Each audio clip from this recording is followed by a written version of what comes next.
Thought Bubble Audio.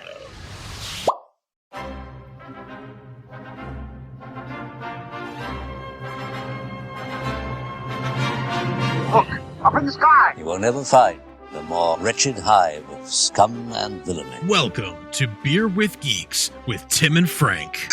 Who are you? I'm Batman. I am Iron Man. Your friendly neighborhood Spider-Man. Hi, Christopher. I'm Nero. My name is Inigo Montoya. You're a wizard, Harry. A couple of guys with a couple of beers and a whole lot of pop culture nostalgia. Make it so, number one. Ladies and gentlemen, the Beatles. Named the dog Indiana. Life finds a way. I am serious.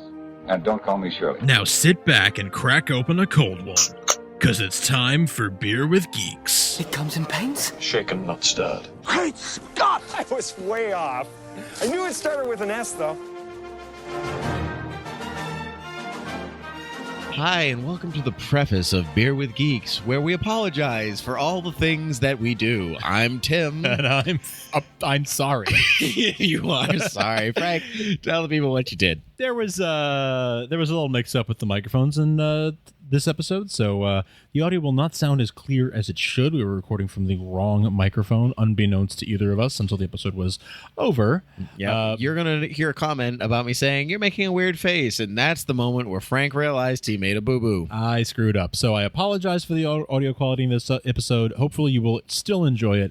Just a couple of guys having a couple beers and geeking out about their childhoods, but yeah, that's the stitch with this episode. So sorry for that in advance, but we hope you enjoy it nonetheless. Bye. Hi, and welcome to episode 007 of Beer with Geeks, the podcast where we reminisce about our geeky childhoods with our ungeeky friends. I'm Tim. And I'm M. And today we'll be discussing 007, as you could probably just tell from the title of the episode, because we won't have another 007 episode for quite a long time. About 1,000 episodes, I would say. That's right. And so I decided to do this in a British accent at the beginning, see how long I can keep it up. It's probably not going to last. I guarantee you it's going to slip in some kind of German or Russian or some... No, Mr. Bond, I expect you to die! Maybe it's gonna... Just some stereotypically racist accent. It's going to slip in some vaguely Eastern European accent. Maybe like, oh, no, that's Dr. Doom's accent from Latveria, obviously. Obviously, that's a Latvian accent. Dr. Doom? Dr. Doom. Anyway, so here we're going to talk about 007, otherwise known as James Bond. James Bond. Yes, indeed. We should be drinking martinis. We should be. Shaken, not stirred. But this is Beer with Geeks. So, and which you can't shake because then the beer will not be good anymore. That's not good. No. Yeah. So I'm going to stop talking in British accent. Yeah. Okay, good. It's starting to hurt my mouth. And so for those of you who don't know who James Bond is, please stop listening to this podcast. Go away. Okay, but anyway, James Bond. Don't go away, we love you. Invented by Ian Fleming in 1953. That is correct. He is a rather old gentleman. Yeah, well, he was. He was an old gentleman. Yeah. And so... Or he would be. And if you're Sean Connery, he's still quite old, but still very sexy. And so anyway, it first appeared in a book, not a film. Common misconception, Casino Royale. That is correct. Fabulous book. Have you read it? I have, actually. I read it when the first movie came out. When by the first movie, Casino Royale. I mean Casino Royale, okay. Not Dr. No. And so you're older than you look. All those martinis. And so that I don't drink and save me. And so, no, it's a good book. James Bond is quite different in the book than he is. So, yeah. It's quite different in the book than he is in the films. Daniel Craig is probably a little bit closer to his book counterpart than all the other Bonds probably put together. Really? Yeah. Well, he's supposed to have this giant scar on his eye, and like not that Daniel Craig has a giant scar on his eye, but he's a little bit more brooding and shadowy, mysterious, and in almost not a charming way. Whereas, you look at Sean Connery, the very first Bond, and you're like, I'll do whatever you want. Suave. You're just suave. You're awesome. You're wearing a flannel suit, and you look amazing. Hold it off. In the Bahamas. Like, how are you alive right now? Totally comfortable. Right. And so, but of course, first Bond movie, as I said before, Dr. No, in 1963, I believe. And so we're talking 1962. I'm sorry, 62. Yeah. And so we're talking a full almost 10 years after Bond really started in books, which is awesome. So I'm going to ask you a couple questions. Ooh, Mr. Bond, I'm going to ask you a couple of questions. Let's see if you can answer them as quickly as you can. Boy. Skyfall. It's not a question. I walk out. Yeah, done. I just watched that last night in preparation for this. It is a good film. One of my favorite scenes from that film, too. Yeah, I think the whole movie is my favorite scene from that film. Yeah. Just like every time a new scene would come back, oh no, this is the scene. This is my favorite. This is my new favorite This scene. one where he's staring at the mountains in Scotland. This is my favorite scene. This is cool because he's just so awesome. Because he's awesome. And and so anyway, I want to ask, who was your first Bond? Because there are quite a few. And so who was your first one? Well, I'm going to say first, in no particular order, these are the Bonds. Yes. Pierce Brosnan, Daniel Craig, Sean Connery, Timothy Dalton, George Lazenby, Roger Moore. Did I miss one? I don't think so. I don't believe you did. No, those are all the Eon films. Those are the Eon films, right? And so everybody else who has portrayed Bond in other versions of Bond, like the Spook Casino Royale and blah blah blah, and so David whatever Niven. else, right? What? David Niven. Was that David Niven? Yeah. Why did I think it was Peter Sellers? You're correct. Peter Sellers was, but David Niven was in the film as well. Oh, you're right. Peter Sellers was. My first Or Bond. he was the Bond proto. The Bond. Anyway. Yeah. Anyway, so go ahead. My first Bond was actually Daniel Craig. Really? Casino Royale was my first Bond film. You had never seen a Bond film before Casino Royale, which was, I mean, you're talking 2006? Yep. Wow. Yep. So let's backtrack a little bit. So I've actually talked about this before. How I got started late in my film education. Yes. And I am self-educated. And Good for you. That's hard these days. Yeah. So many tests against you. And Totally. No, but I took an interest on my own in film. I didn't have family or friends who were really big into movies. I watched movies growing up, but it was like, oh, okay, here's like Disney movies because you're a kid, and like, oh, Star Wars is going to be on TV. You're a boy. You should like science fiction. So here's some Star Wars. Watch that. Right. So there's that kind of thing. But it wasn't. I was never like, oh man, I love movies, and here's a movie you should see. That was never really a thing in my household growing up. So came to that on my own as a teenager and realized I really love film. Like I love movies. I'm going to start educating myself. So we mentioned a few episodes ago where when we talked about Casablanca, how I kind of just went through the AFI list and watched a bunch of them. Bond was something that was always on my radar, but not something that I got around to watching at any point. Interesting. So was this radar in your car, radar in your pen, radar in your shoe, or just in my boat? In your boat. In my boat. Okay. Yeah. So, but by the time that that Casino Royale came out, I still had just not had the chance. I mean, there are just thousands of movies that I needed to see. Right. And it's not that one was any more important than the others, but we all have this. It's always like, I can't believe you haven't seen, any movie at all. Like, we've all not seen it. Very popular. Everybody has had that moment. And I happen to have not seen more than most people. Well, I got not cussed out the other day, but that's a bad word. But I have never seen Good Will Hunting from start to finish. Okay, I've seen the whole film in its entirety, just not in one sitting. Yeah. And so people were like, "How could you not have seen that?" Right. And I'm like, "I technically have." All right, take it easy. Okay, it's like commercial breaks. Yeah. But through months apart. All right.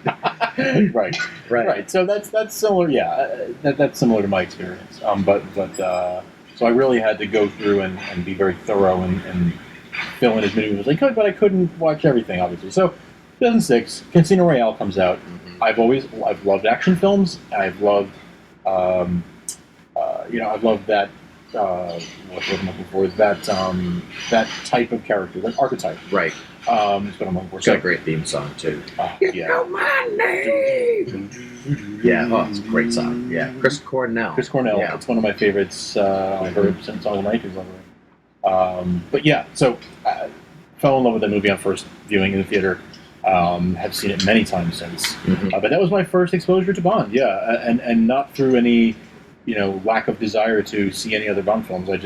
hadn't gotten the chance, and I am still working on my way through about my Bond education, but I'm mostly the way through. Yeah, that's how you said bondage education. Bondage. So that is a different thing. Bondagecation. Bondage education. It's kind of I like that your first movie was not only the reboot, yeah. but the first story of Bond written. True, It's like yeah. a lot of firsts right at the beginning. Yep. And it was a strong way to start. Oh yeah. Yeah, I mean, you're talking. It definitely considered one of the primo Bond films. Yeah. Like, Yeah. way. I mean, there have been quite a substantial amount of Bond films. Oh, And yeah. So, yeah, the fact that you saw a very good one, to start. I'm impressed. So what have you? So you're working your way through. So how far are you? We just watched Moonraker. Is that your last one? That's the most recent one. That's the most recent one. Which is actually pretty far down the list. Yeah. Actually, Moonraker was 79. So you're talking No, Rush with Love, Goldfinger, Thunderball, Only Live Twice, Majesty's Secret Service, Diamonds Are Forever, Live and Let Die, Man with the Golden Gun, Spy Who Loved Me. It's film 11? 11 out of 23? Sure. 24 is coming out soon? Or Yeah. in a year or two? Is it 20? No, it's 24. Yeah, about 24. 24, yeah. 24. Yeah, so that's actually quite substantial. So you've seen Sean Connery, and you've seen Roger Moore. Yes, and George Lazenby. Yes. I have actually seen... I have seen some Pierce Brosnan as well, though. Oh, okay. So you're kind of splattered in Stallone. Okay. Yeah. Fun fact: Chris Nolan's director of the Dark Knight trilogy, Insomnia, Inception, all that fun stuff. His favorite Bond film is On Her Majesty's Secret Service. Really? That's Yes. interesting. Widely considered one of the most boring of Bond films. Yeah, I would say the film itself, I think it's going to be a theme in our discussion just based on what I know about you and my thoughts on Bond as well. You don't know anything about me. Okay. I really think that while the film itself is not among my favorites, George Lazenby actually is not terrible. No, he's actually quite a good Bond. He is quite a good Bond. The film itself, not a favorite of mine. No, it's not. And I would not call Lazenby my favorite or among my favorites, but he, I think, gets a bad rap because the film was not so great. I actually would. I think that a lot of Bonds get bad raps just from the films that they're in. Like, yeah, give Timothy Dalton a better script, and he would have been a much better Bond. Like, he was just a poor soul caught in 80s films. He was just stuck there, and yeah, he could have been a much better Bond because you see him in other films. Doesn't matter what it is. Mm-hmm. You could watch him in The Rocketeer all the way to Hot Fuzz, and you could be like, "You'd be a good Bond." Yeah, like you already played him. You know, you're just so. So it's a bad rap. I think my first Bond was Pierce Brosnan, though I have a vague. I mean, I can't remember what channel it used to be on. I'm pretty sure it was AMC used to do the Bond marathon. Oh yeah. And so it was either Roger Moore, Sean Connery, or George Lazenby, or Timothy Dalton for that matter. Could have been any one of my first Bonds. But I remember watching. I'm not going to see GoldenEye in theaters. I don't remember seeing it in theaters. I remember watching it on VHS tape. Good old days. Good old days. And I remember watching that on VHS tape, and I remember watching Tomorrow Never Dies on VHS tape. But I think my first Bond film in theaters going to see was World's Not Enough with Pierce Brosnan. Because the only way I connect this is that Robbie Coltrane, who, Hagrid from the Harry Potter series, a connection. Harry Potter and the Marvel Cinematic Universe, the only two franchises to top Bond's money-making. Yes. Total gross. Yeah, total gross, thanks. And so Robbie Coltrane plays a Russian ex-KGB in GoldenEye and reprises that character in World's Not Enough. And so there's this existing relationship with them already, which I didn't know about.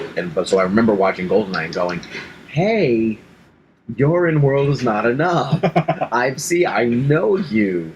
Many drivers in that film too, for like the briefest of seconds. Yeah. But I remember being Fast. I think I saw that film 3 or 4 times in theaters. Which 2001. I was you were pretty young, 12, 13, something like that, depending on when the film. It definitely came out of the summer because it was the same summer that Episode 1 came out. It was Phantom Menace summer. It was a couple months later, and I remember going. I remember going to the theater because my friend had said oh, they're putting Phantom Menace back in theaters for like a week or something like that. Let's go again for like the 10th time, whatever. And so I said, great. That's actually the friend that got me into Star Wars, but it's a conversation for a different day. Ooh, yeah, and so we went, and either he was lied to, or the newspaper lied, or something, because it was not in the theater. I was gonna say that. I don't remember that. I think it's the days before the internet was a big deal. And so anyway, so we were like, and our ride had already left, because of course we're not driving, we're kids at this point. It's 12, yeah. So it's like, well, what can we see? Oh, World's Not Enough. I guess I will see that for the 3rd time, 4th time, 5th time, whatever. Oh, that's fine, because it was the theater that my friend's aunt used to operate, so I used to go to the movies all the time. I'd see all these movies for free for years. That's right. I vaguely remember you mentioning that. Yeah, it was great. I mean, I've seen movies that, because of that, I would never, ever have seen. I remember seeing Zoolander in theaters, and Jay and Silent Bob Strike Back, and The Animal with Rob Schneider, and Harry Potter, and Driven with Sly Stallone, and a whole bunch of stuff. That explains a lot about you actually having such a large DVD collection and everything. That actually you're working at Blockbuster, you have that too. But well, that's true. That's true. Yeah. But you've always had that connection to film in one way or another. Yeah, grew up on movies, and my parents certainly were not the put you in front of the TV to shut you up. Right. We were it was an hour of TV a day. Yeah. We didn't have. Well, we had cable, but it was like Nick at Night and some cartoons and PBS. So,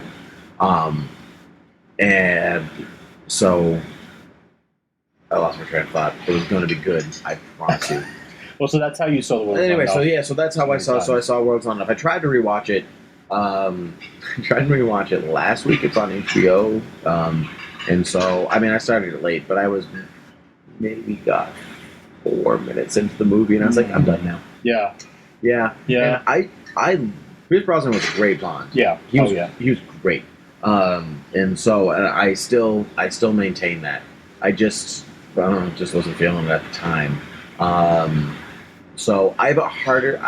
I know you've said this to me before. I have a hard time watching the older Bond movies. Just not necessarily because they're bad, but because I have a hard time watching older films sometimes. Just pace wise, they just kill me. It's just like, and now I'm here, and we're all old, even though we're not. We're just going to talk like that. It's a very different kind of filmmaking, and it's a lot more like, look at all the grandeur of that. We're in this exotic place right now, and isn't this amazing? And look at this, isn't it fascinating? All the natives here dress in a funny way, and talk the same way, and have funny, different mannerisms, because we're making racist assumptions and generalization. There's that sort of it's like old movies or comics where they're like, and they're in the nation of Africa. And yeah. No, oh, come on. No. Yeah. There's that kind of a very old school, almost minstrel show look at these look at these exciting locales where all the people dress the same and look the same and talk the same and have the same motivations. And look, James Bond is in a suit amongst all of them. Yeah, it's so true. So there is that. I mean, they literally had Sean Connery, in a fake Chinese he pretended to be Chinese. Yeah, and he got away with it. Right today with his Scottish accent. Right, yeah. But they made up his eyes and everything, and it was just very, very offensive by today's standards. Oh, very offensive. But even other things, even in Doctor No, there is some just all the they are products of their time. They are. That's exactly. They're products of their time, which is how we got Casino Royale. Yeah. And yeah. And By the- Skyfall. That's exactly the right answer. By the way, Yeah. speaking of Casino Royale, this 1967 Casino Royale, it was David Niven. I just Oh, was it? Oh, it was David you Niven. looked But it up, you I slide did, but Peter Sellers is in the film. And as I was looking it up, I saw that actually Ian Fleming always wanted David Niven to play the role of James Bond. And look how that film and turned out. eventually he did. Of course, he was playing alongside Woody Allen and Orson Welles. Woody Allen. Well, Christopher Walken. That's Christopher Walken. I don't know what I was going for.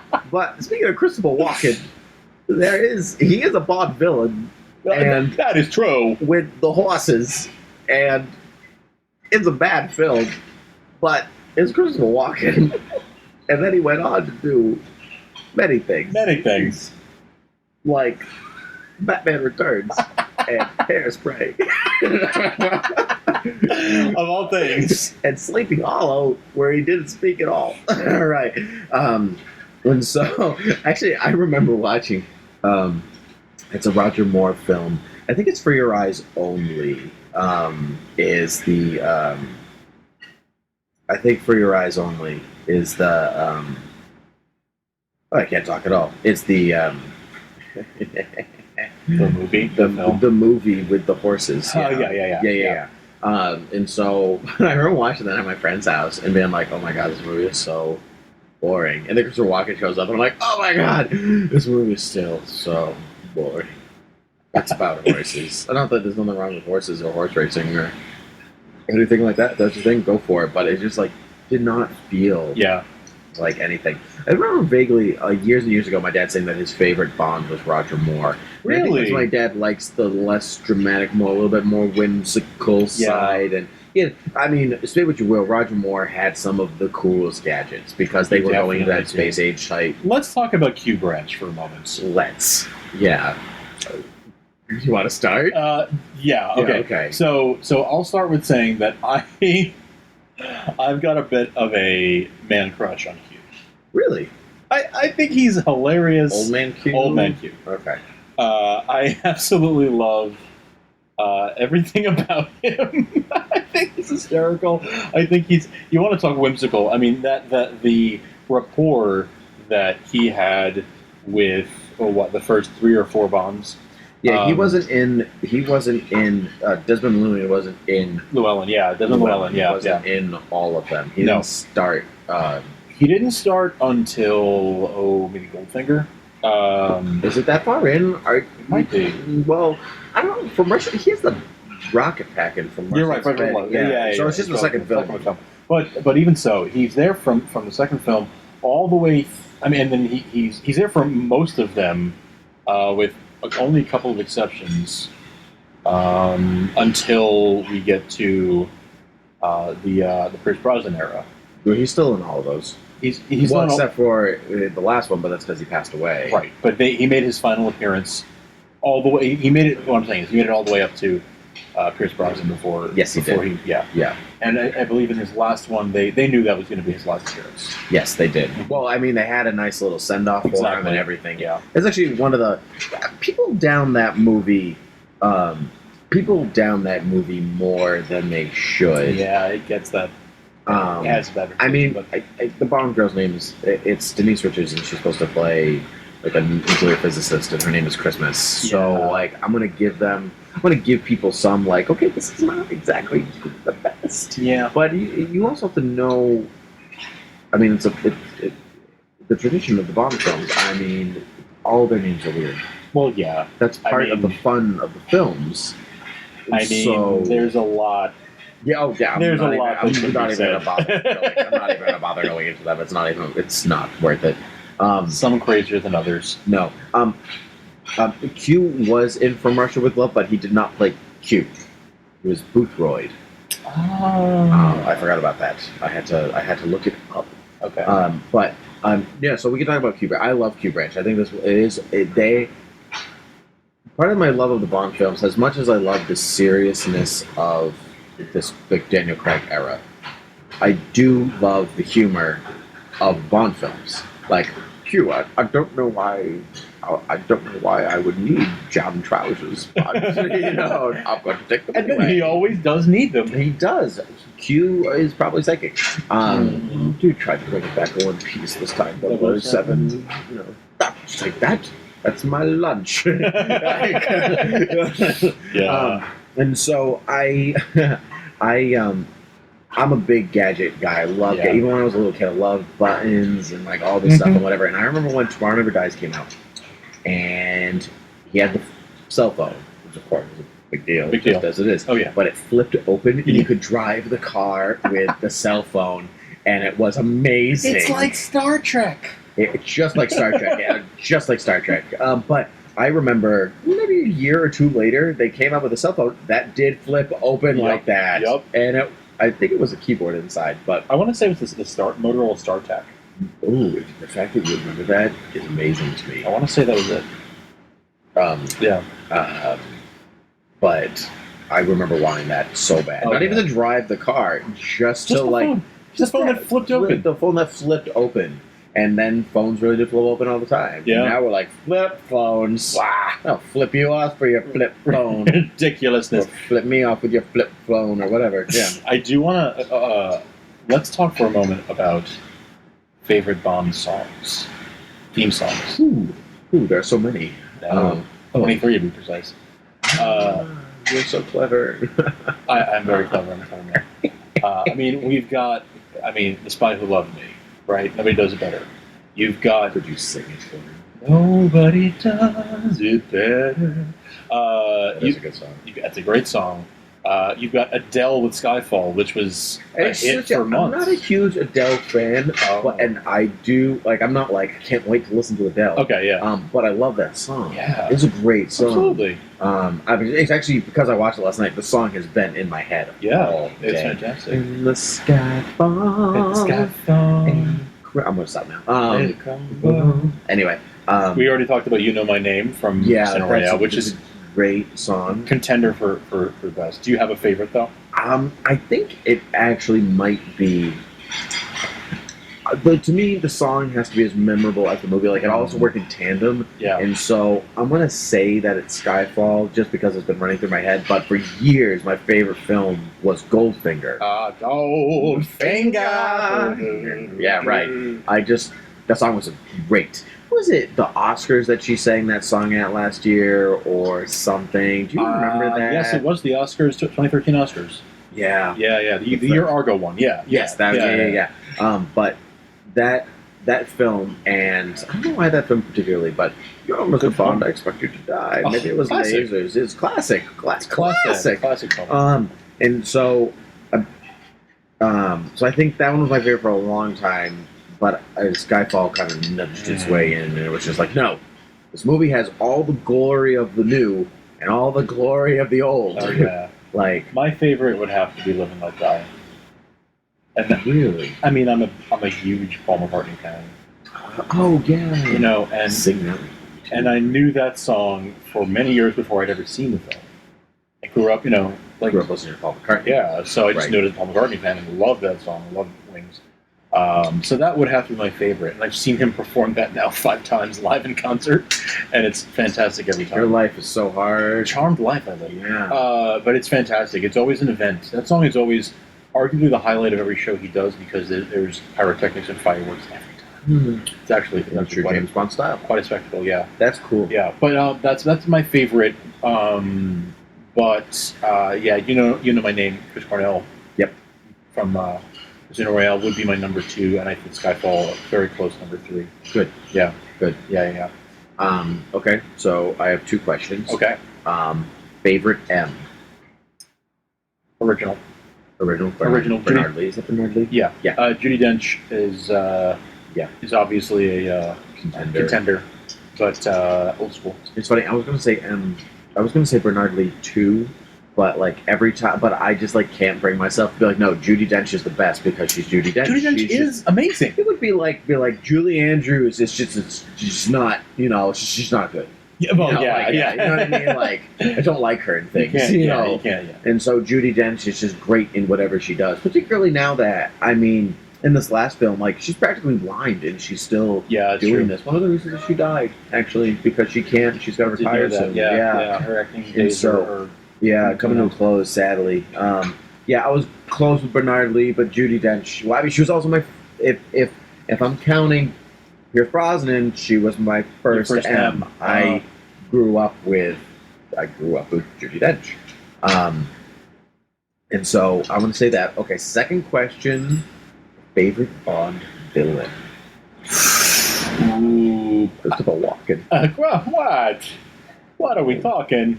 Christopher Walken is Woody Allen. Or maybe it's Christopher Lee. I do love Christopher Lee. I do think Blofeld is my favorite villain. That's an easy out, but it is an easy out because he's the ultimate Bond villain. He is the ultimate Bond villain. That's good, though. I like that. He is the ultimate Bond villain. I think to this day he is the most menacing, intimidating Bond villain. Although I would say that the villain from Skyfall is a pretty scary dude. Mr. Silver. Silva and Silver. Is it Silva? Silva. And the chief from Casino Royale is also quite menacing, especially when he's got Bond in that torture chair. Oh, I forgot about that scene. Little to the left. Yeah. Gets me every time. But yeah, I mean, those are good. Those are good. I mean, those are good villain choices. There are some excellent ones. Jaws, not your favorite? Jaws, I kind of can't help but laugh at Jaws in a way. Like, well, he is that Silva. You're right, it is Silva. I looked it up. I didn't find Jaws very intimidating. It's of its time. It's of its time. Yeah, it is. Era. Roger Moore. I want to call him right now. You ever see that? Yeah. Guy, like, no 3 days, Roger. That's the rule. I want to call him now. Damn it. Okay. I'm gonna say my favorite is actually Alec Trevelyan, Mr. Sean Bean himself. Spoiler alert: he does die. That's in his so film. different for him. It's the first time, I think. No, not really. That's the first time I saw him die. Anyway. Okay. But I love betrayal from the inside stories, like good agent gone rogue, and that's what he is. And so that's my. You have a face that nobody else can see but me. It's fine. Yeah, I think for me, I really did stick with Blofeld. Blofeld is, I think, the ultimate in Bond villainy. No, well, don't you just love? I mean, the whole idea of secret espionage, evil espionage organization versus true one is just it's awesome. I love that stuff. Super secret spy stuff that's not like that in real life. I always wonder. I'm like, you watch these films and then you're like, I want to watch a movie with real spies. Yeah. Like, what's that like? Right. And then I always think of Tinker Tailor Soldier Spy, which is like the most intense scene in that movie is Benedict Cumberbatch sneaking a file out of like that's the most intense scene in the whole movie. That's hilarious. Will they get the file out of the room? We don't know. Tune in next time to find out. And actually, I think that does pretty much bring us to a close. Fabulous. So excellent. I think they should tune in next time. You should tune in to find out what our next topic will be. Oh, marvelous. I'm going to end this by saying 007. Are you ready to accept your mission? Yes, I am. Let me get into my Aston Martin and drive away. Fabulous. We'll see you next time. Cheers. Cheers.